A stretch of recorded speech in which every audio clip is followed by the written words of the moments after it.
আজকে একটি special recipe নিয়ে আপনাদের সামনে হাজির হলাম।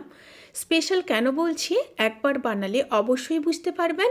গরম ভাতে তো অসাধারণ লাগে, আর এই একটি পদেই পুরো প্লেট খালি হয়ে যাবে, এই গ্যারেন্টি আমি দিতে পারি। গুড ইভিনিং এভরিওয়ান, শতাব্দীর কিচেনে আপনাদের সবাইকে স্বাগত জানাই। আজকের রেসিপি ভাপা ডিমের কারি। তাহলে চলুন শুরু করা যাক আজকের এই সহজ এবং সুস্বাদু রেসিপি। প্রথমে একটা বোলের মধ্যে 4 পিস ডিম নিয়ে নেব। ডিমের মধ্যে দিয়ে দেব পরিমাণ মতো লবণ, হাফ চামচ গোলমরিচের গুঁড়ো দিয়ে খুব ভালোভাবে মিশিয়ে নেব। খুব ভালোভাবে মিশিয়ে নিয়েছি। এবার একটা টিফিন বক্সের মধ্যে কিছুটা সর্ষের তেল দিয়ে দেব। তেল দিয়ে তেলটাকে বক্সের চারিদিকে এইভাবে লাগিয়ে নেব। এবার ডিমের মিশ্রণটা দিয়ে দেব। মিশ্রণ দিয়ে ঢাকা দিয়ে দেব। এবার মশলা রেডি করে নেব। প্রথম স্টেপে দিয়ে দেব 1.5 ইঞ্চ আদা, 8-10 কোয়া রসুন, 2টো কাঁচা লঙ্কা আর সামান্য জল দিয়ে দেব। দিয়ে একটা স্মুথ পেস্ট রেডি করে নেব। দ্বিতীয় স্টেপে দিয়ে দেব 10-12টা কাজু, 1 চামচ চারমগজ আর 1 চামচ পোস্ত। সামান্য জল দিয়ে দেব। জল দিয়ে আধ ঘন্টা ভিজিয়ে রাখবো। তারপরে একটা স্মুথ পেস্ট রেডি করে নেব। একটা কড়াইতে জল নিয়ে নিয়েছি, জলটা ফুটে এসছে। এবার স্টিমটাকে লো করে টিফিন বক্সটাকে বসিয়ে দেব খুবই সাবধানে। দিয়ে লো টু মিডিয়াম স্টিমে 15 থেকে 20 মিনিট ভাপিয়ে নেব। ডিমটা দেখুন ভাপা হয়ে গেছে। এবার চারিদিকে এইভাবে ছাড়িয়ে দেব একটা ছুরি দিয়ে। এবার ছুরি দিয়ে এইভাবে পিস পিস করে কেটে নেব। আপনারা এখানে আপনাদের পছন্দ মতো পিস করে কেটে নিতে পারেন। আমি এখানে চৌকো করে কেটে নিচ্ছি। এবার সাবধানে তুলে নেব এইভাবে।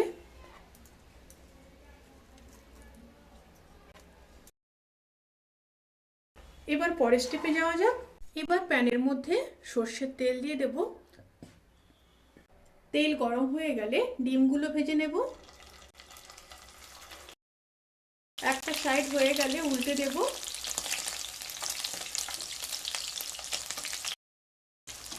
দুটো সাইড খুব ভালো করে ভাজা হয়ে গেছে। এবার তুলে নেব।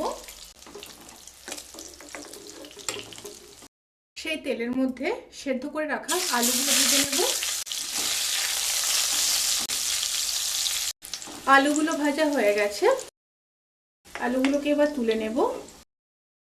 এবার ওই তেলের মধ্যে একটা শুকনো লঙ্কা, একটা তেজপাতা, হাফ চামচ গোটা জিরে আর দিয়ে দেব গোটা গরম মশলা, এলাচ, লবঙ্গ, দারচিনি।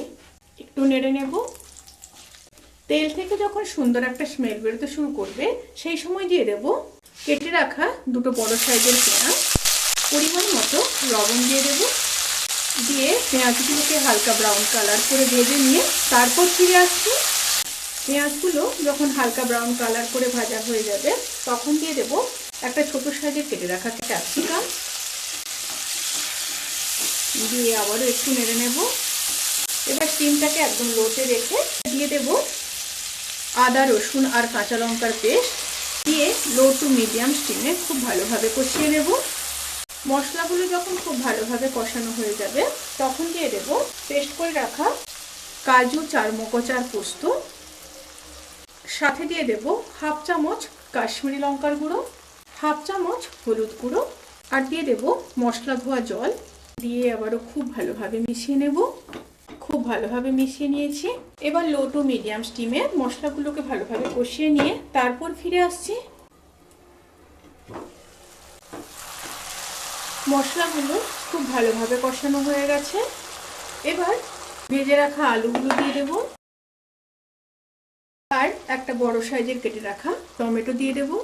দিয়ে আবারও খুব ভালোভাবে মিশিয়ে নেব। মিশিয়ে নিয়ে আবারও 1 থেকে 1.5 মিনিট লো টু মিডিয়াম স্টিমে কষিয়ে নেব।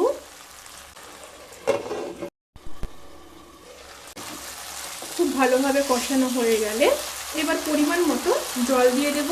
জলের পরিমাণটা এখানে আপনারা বুঝে দেবেন। আমি প্রায় 150 ml মতো জল দিলাম। দিয়ে খুব ভালোভাবে আবারও মিশিয়ে নেব। এবার ফুটে আসা পর্যন্ত অপেক্ষা করব। তরকারিটা ফুটে এলে এবার ভেজে রাখা ডিমগুলো দিয়ে দেব, দিয়ে আবারও মিশিয়ে নেব। খুব ভালোভাবে মিশিয়ে নিয়েছি। এবার ঢাকা দিয়ে লো টু মিডিয়াম স্টিমে 5 মিনিট রান্না করে নেব। রান্নাটি কিন্তু প্রায় হয়ে এসছে। এবার নামানোর আগে দুটো চেরা কাঁচা লঙ্কা, হাফ চামচ ঘি, কিছুটা ধনেপাতা, হাফ চামচ গরম মশলার গুঁড়ো, টেস্ট ব্যালেন্স করার জন্য হাফ চামচ চিনি দিয়ে খুব ভালোভাবে মিশিয়ে নেব। খুব ভালোভাবে মিশিয়ে নিয়েছি। এবার গ্যাসের ফ্লেমটাকে অফ করে দেব। অফ করে 10 থেকে 15 মিনিট স্ট্যান্ডিং টাইমে রেখে তারপর সার্ভ করব। রেসিপিটি কেমন লাগলো প্লিজ কমেন্ট করে জানাতে কিন্তু ভুলবেন না। যদি ভালো লেগে থাকে তাহলে সাবস্ক্রাইব করে পাশে থাকা বেল আইকন প্রেস করে নোটিফিকেশান অল করে রাখবেন। তাতে করে আমি যত রেসিপি দেব সমস্ত লিঙ্ক আপনাদের কাছে পৌঁছে যাবে। আপনারা সবাই ভালো থাকবেন, সুস্থ থাকবেন, সাবধানে থাকবেন। আজকের মতো এই পর্যন্ত। পরের ভিডিওর জন্য অপেক্ষা করুন। টাটা।